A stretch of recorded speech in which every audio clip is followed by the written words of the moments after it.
सध्या अमरावती मनपा निवडणुकीचे वारे वाहत आहे. येणाऱ्या 15 जानेवारीला मतदान आहे. MIM नेते खासदार ओवेसी हे बडनेरा येथे जाहीर सभेसाठी आले असता त्यांनी माजी खासदार नवनीत राणा आणि विद्यमान आमदार रवी राणा यांच्यावर जोरदार टीका केली. सभेदरम्यान त्यांनी म्हटले की भाजपच्या माजी खासदार नवनीत राणा वाटेल ते बोलतात. तसेच आमदार रवी राणा यांनी बडनेरा येथे साधे रुग्णालय, शाळाही बांधली नाही, अशी टीका ओवेसी यांनी केली. भारताच्या राजकारणात प्रत्येक समाजाचा नेता आहे, मात्र मुस्लिम समाजाला नेतृत्व करणारा असा कोणताही नेता आजवर नव्हता. आम्ही केवळ मतदान करणारे ठरत आहोत. आमचे नेतेच नाही, मात्र आता नाही. ही बदलाची वेळ आहे. आम्ही कोणालाही घाबरत नाही. राज्यात ड्रामा होत आहे. फडणवीस, शिंदे, पवार या निवडणुकीत एकमेकांविरोधात खेळ खेळत आहेत. उपमुख्यमंत्री अजित पवार हे आपल्या काकांचे होऊ शकले नाही, आपले काय होणार, असेही सभेत ओवेसी म्हणाले. वोट डालने वाले बनकर रह गए. अगर मैं अंग्रेजी का लफ्ज इस्तेमाल करूं तो हम मुसलमान सिटीजन विथ राइट्स नहीं बन सके, हम वो शहरी नहीं बन सके जिनके हुकूक मिले. हम सिर्फ वोट डालने वाले बनकर रह गए. हमारी कोई पॉलिटिकल एजेंसी नहीं. हम उनको सलाम करते हैं, मगर सियासी तौर पर हमारी कोई लीडरशिप नहीं है, कोई पॉलिटिकल एजेंसी नहीं है. ये काम मजलिस इत्तेहादुल मुस्लिमीन कर रही है. बिहार में एक मुस्लिम खातून को बहैसियत डॉक्टर तकर्रर हुआ, BUMS उन्होंने मुकम्मल किया. बिहार के मुख्यमंत्री ने उनको अपॉइंटमेंट लेटर देते वक्त उनका निकाब नीचे किया. सारे मुल्क में तूफान मचा, मगर उसके बाद सब उस मोहतरमा को भूल गए. मैं खुद अख्तरुल ईमान, हमारे बिहार के सदर, जितने बिहार के हमारे MLA हैं, हम सब हमारी उस बहन के हस्बैंड से बात किए, उनसे गुजारिश किए कि आप नौकरी लीजिए, डरिए मत. अगर हम पीछे हटते जाएंगे तो फिर कभी भी हमसे इंसाफ नहीं होगा. हमने बहुत कोशिश की, मगर उनके हस्बैंड ने ये कहा कि साहब मेरी वाइफ अभी MD कर रही है, और अगर वो गवर्नमेंट की नौकरी को एक्सेप्ट करेगी तो MD का उनका वो प्रोग्राम जो चल रहा है उसमें रुकावट पैदा होगी. मगर याद रखिए, अगर हम तासुब और जालिम के जुल्म से डर जाएंगे, चाहे वो BJP, RSS हो या कोई भी हो, हमको डरना नहीं चाहिए. ये जिंदगी है, एक इम्तिहान है, और हम अगर अल्लाह की जात पर तवक्कल करके हालात का मुकाबला करेंगे तो यकीनन हालात बदलेंगे. मैं आपको जिम्मेदारी के साथ कह रहा हूं कि हमारा मामला यह है कि हम अगर किसी जिद्दोजहद में आगे बढ़ते या किसी जंग में आगे बढ़ते हैं तो हम जिद्दोजहद शुरू करने से पहले अरे नतीजा क्या निकलेगा उसको सोचते हैं. नतीजा कुछ भी निकले, कोशिश तो यादगार होनी चाहिए. जमाना कोशिशों को याद करता है. टीपू सुल्तान कामयाब नहीं हुए, मगर दुनिया आज भी और सुबह क़यामत तक उसको शेर बोलती थी और बोलते रहेगी. आप जानते हैं कि इमाम हुसैन करबला में जालिम के आगे अपना सर नहीं झुकाया, अपना सर कटा दिया अपनी आल औलाद के साथ. मगर दुनिया हमेशा इमाम हुसैन को याद करती है, यजीद को पलीद कहती है. मगर यह भी हमको सबक मिलता है कि टीपू सुल्तान से गद्दारी करने वाले घर से आए थे, मुसलमान थे. आले रसूल पर पानी बंद करने वाले करबला में मुसलमान ही थे. मगर दुनिया किसको याद करती है? और टीपू इतना बहादुर था कि जब भारत का संविधान की पहली किताब बनाई गई, जिस पर नेहरू से लेकर राजेंद्र प्रसाद से लेकर बाबा साहेब अम्बेडकर के सबकी साइन उस पर है, उस किताब को आप कभी जाकर पार्लियामेंट की लाइब्रेरी में देखेंगे. मैं कई मर्तबा उस किताब को पार्लियामेंट के लाइब्रेरी में उठाकर देखा. उसमें भारत की तारीख के हर बड़े लोगों की फोटो है. राम, लक्ष्मण, सीता की फोटो है, गुरु नानक की फोटो है, उसमें टीपू सुल्तान की भी फोटो है. तो इसीलिए मैं आपसे कह रहा हूं कि जिद्दोजहद करना जरूरी है.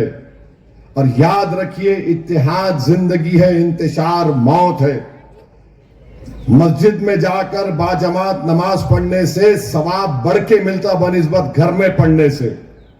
तो इसलिए जमात के साथ दीजिए, जमात का साथ दीजिए, मुत्तहिद रहिए और यहां से मजलिस के हर उम्मीदवार को पतंग के निशान पर बटन दबाइए। मुझे हमारे कर बड़े दावे कर रहे हैं। मेरा सवाल एक ही है अजीत पवार से कि नरेंद्र मोदी की सरकार ने एक संविधान के खिलाफ वक्फ के कानून को बनाया, आप तायीद किए, शिंदे तायीद किए, चंद्रबाबू नायडू, कुमारस्वामी, नीतीश कुमार, चिराग पासवान, जयंत चौधरी सब तायीद किए। ये कानून इतना गंदा है जिसके जरिए से बीजेपी आरएसएस अपने एजेंडे की तकमील करना चाहती है और वो ये है कि मस्जिदों को, दरगाहों को, खानकाहों को, कब्रस्तानों को मुसलमानों से छीन लिया जाए। मैं उस कानून को बारीकी से पढ़ा हूं। मैं 6 महीने तक पार्लियामेंट की जो जॉइंट वर्किंग कमेटी बनाई गई थी उसका मेंबर था।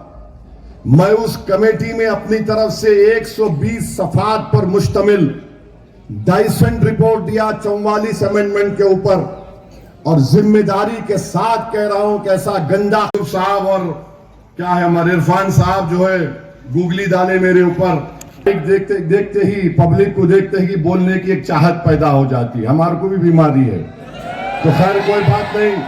आपका बेहद शुक्रिया, आप आए, मगर आपसे गुजारिश है कि वोट का सही इस्तेमाल करिए। ये 7 उम्मीदवार को कामयाब करिए। जहां पर पतंग का निशान दिखेगा बटन दबाइए, अपनी पार्टी को मजबूत करिए, आपकी लीडरशिप को मजबूत करिए। आपके इन वार्डों में, बडनेरा में जो डेवलपमेंट के काम रुके हुए हैं इंशाअल्लाह ताला मजलिस करवाएगी।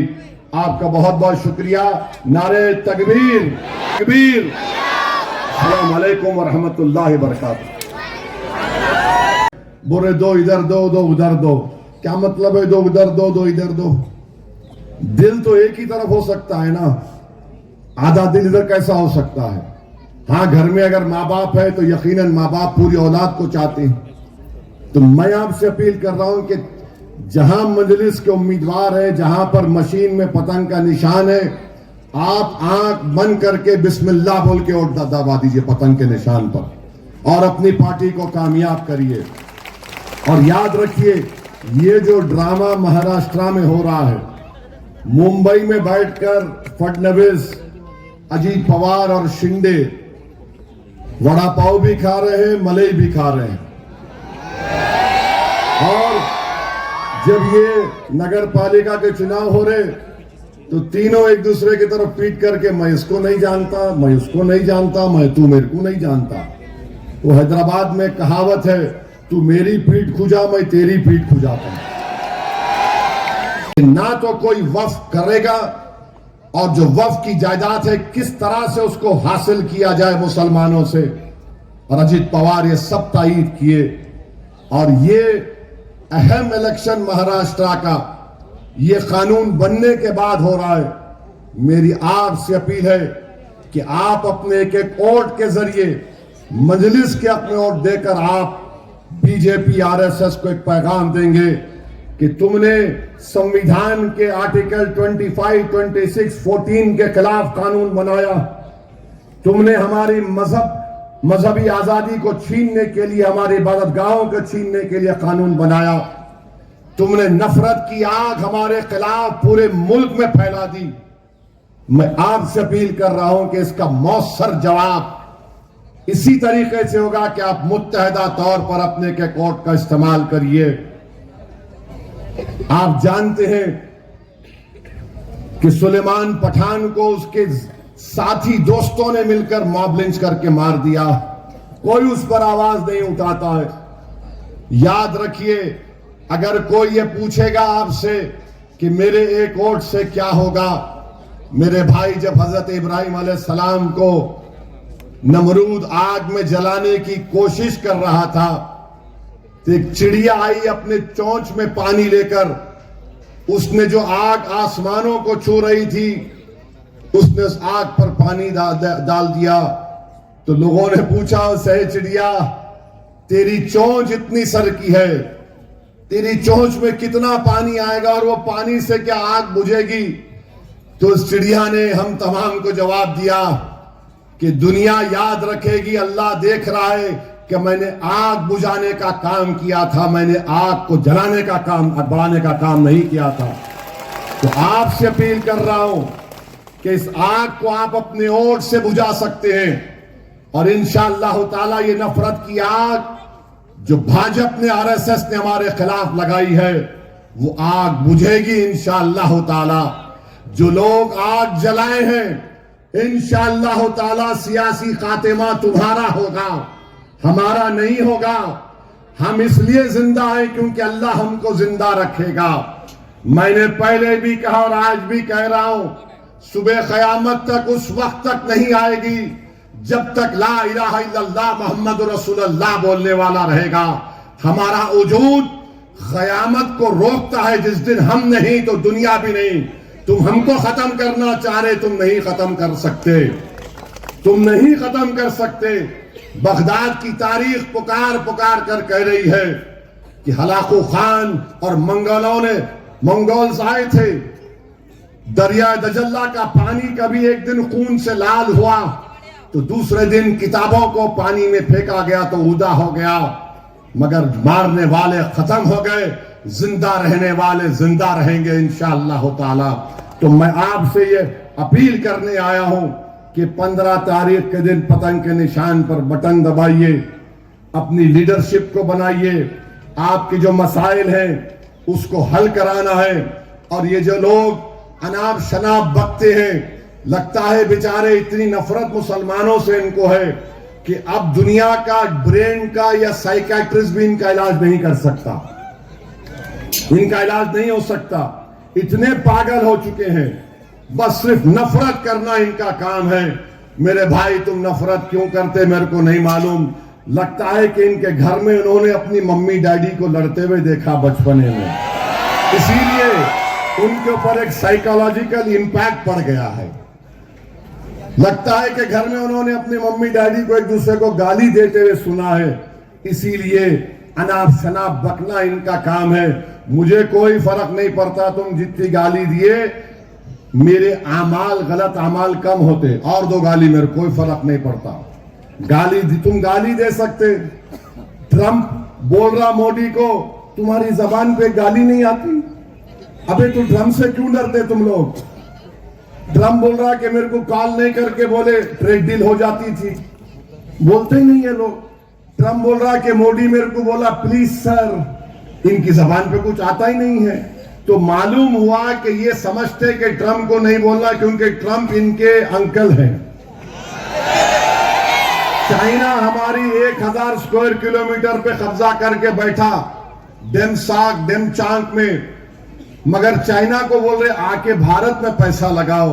یہ کیسا تمہارا نیشنلزم ہے کہ ہماری زمین پر چین کی فوج بیٹھی ہوئی ہے، ہم 15 پیٹرولنگ پوائنٹس پر جا ہی نہیں سکتے، مگر یہ ان کا راشٹرواد ہے۔ بہرحال میرے عزیز دوستوں اور بزرگوں، کیونکہ ایک اور جلسے میں جانا ہے، یہاں پر صرف حضرت الماس قبلہ رحمت اللہ علیہ کے پاس درگاہ کو جانے کا پروگرام تھا،